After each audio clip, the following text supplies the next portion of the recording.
Bueno, para continuar con la integración numérica vamos a hablar de un método que se llama cuadratura de Gauss-Legendre que en matemáticas para solucionar cierta clase de problemas, solucionar ecuaciones diferenciales y demás, se suele utilizar muchísimo ya que su porcentaje de acierto es muy alto y necesita muy pocos puntos o nodos para poder conseguir dicha solución. ¿Sí? Entonces, vamos a empezar por acá, la cuadratura de Gauss-Legendre. En ella nos dice que principalmente, si nosotros tenemos una integral entre -1 y 1 de una función en unos puntos, ¿sí? La podemos representar como la sumatoria entre igual a 1 hasta n, ¿sí? De unos pesos, que son los pesos de Legendre, multiplicados por la función evaluada en los nodos de Legendre. ¿Sí?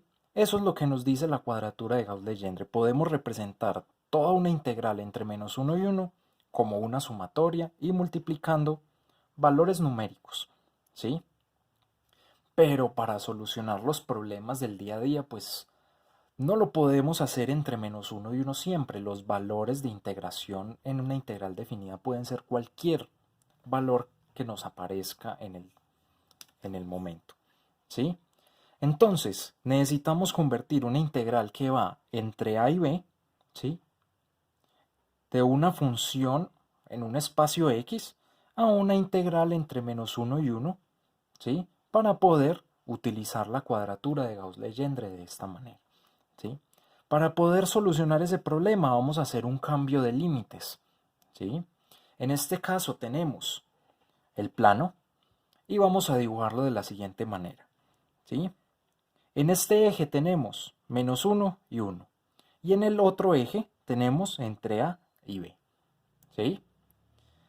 Por lo tanto, el límite inferior A se tiene que convertir en -1. ¿Sí? Y el límite, y en la parte superior tenemos que B se tiene que convertir en 1. Por lo tanto, tenemos una recta aquí de esta manera. ¿Sí? Entonces, teniendo y conociendo ambos puntos, podemos utilizar la ecuación de la recta, ¿cierto? Primero necesitamos encontrar la pendiente.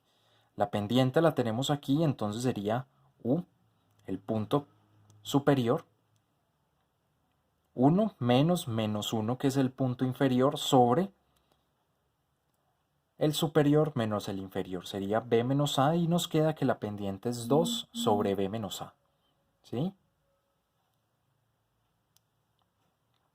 Listo. Entonces, la recta de punto pendiente, la ecuación de punto pendiente, qué pena. Entonces, en esta tenemos aquí la ecuación para U y para X. Vamos a reemplazar simplemente U menos -1, que sería el primer punto que tenemos aquí, es igual a 2 sobre B menos A por X menos A, ¿sí? Que sería el de X, que es A, ¿sí? Ahora, despejando U, nos queda que U es igual a 2x sobre B menos A menos 2a sobre B menos A menos 1. ¿Sí? Pero como nosotros intentamos pasar de X a U, lo que nos interesa es saber X cómo queda representado en U. Entonces tenemos que despejar X. Para despejar X simplemente utilizamos un poco de álgebra, ¿sí? Organizamos los elementos que tenemos ahí, pasamos el 1 a sumar a este lado, factorizamos un poco y finalmente encontramos esta ecuación que tenemos aquí. Aquí nos dice que x va a ser igual a un medio de b menos a por u más b más a, ¿sí? Si nosotros probamos esta ecuación nos vamos a dar cuenta que si reemplazamos un 1 aquí, el resultado final va a ser b, como lo teníamos previsto, y si reemplazamos un -1, el resultado final va a ser a, como se tenía previsto nuevamente, ¿sí? Entonces tenemos la integral, la que intentamos resolver utilizando cuadratura de Gauss-Legendre, entre a y b de la función f de x de x. Entonces necesitamos reemplazar todo lo que tenemos aquí en x por u, ¿cierto? Entonces, ¿cómo queda? Primero los límites a y b se vuelven entre -1 y 1, ¿sí? De la función evaluada, ¿en dónde? X es igual a un medio de todo lo que tenemos aquí, lo que habíamos hablado anteriormente. Entonces nos queda la función evaluada en un medio de b menos au más b más a, ¿sí? Por, nos falta este de x de acá. Al derivar ambos lados de esta ecuación nos queda la derivada de x, ¿sí? La derivada de u. Estos elementos que están aquí se vuelven cero por ser constante, entonces nos queda que esto es b menos a sobre 2 de u. Y finalmente lo reemplazamos en la integral y nos queda este término que está acá, que es una constante, lo que quiere decir que lo podemos sacar fuera de la integral, ¿sí? Ahora al venir acá abajo, ya tenemos representada la integral b menos a sobre 2, la integral entre menos 1 y 1 de la función evaluada en x. ¿Por qué vuelvo a poner x? Porque aquí simplemente en la ecuación tenemos que x es igual a un medio de b menos a por u más b más a. Simplemente es para evitar escribir nuevamente toda esta ecuación que tenemos acá, ¿sí? Es igual a b menos a sobre 2, ¿sí? Esta constante que nos resultó del cambio de variable, multiplicado por la sumatoria, la que habíamos dicho de la cuadratura de Gauss-Legendre de i igual a 1 hasta n, multiplicado por unos pesos que son los pesos de Legendre, multiplicado por la función evaluada en xy, donde xy, ¿qué es? La función, la ecuación que ya habíamos encontrado, un medio de b menos a por ui, ¿sí?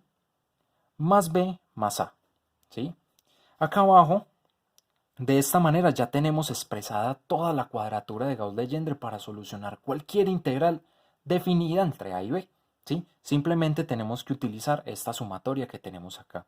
Acá abajo hay un ejemplo de los nodos y los pesos. Generalmente ellos se pueden generar a nivel computacional o si no en un libro los podemos encontrar sin ningún problema. El número de nodos y el número de pesos depende del n que nosotros queramos escoger, ¿sí? Por ejemplo, si n es igual a 3, pues tenemos 3 nodos. Menos 0.77, 0 y 0.77. Y tenemos 3 pesos, 0.55, 0.88 y 0.55, ¿sí?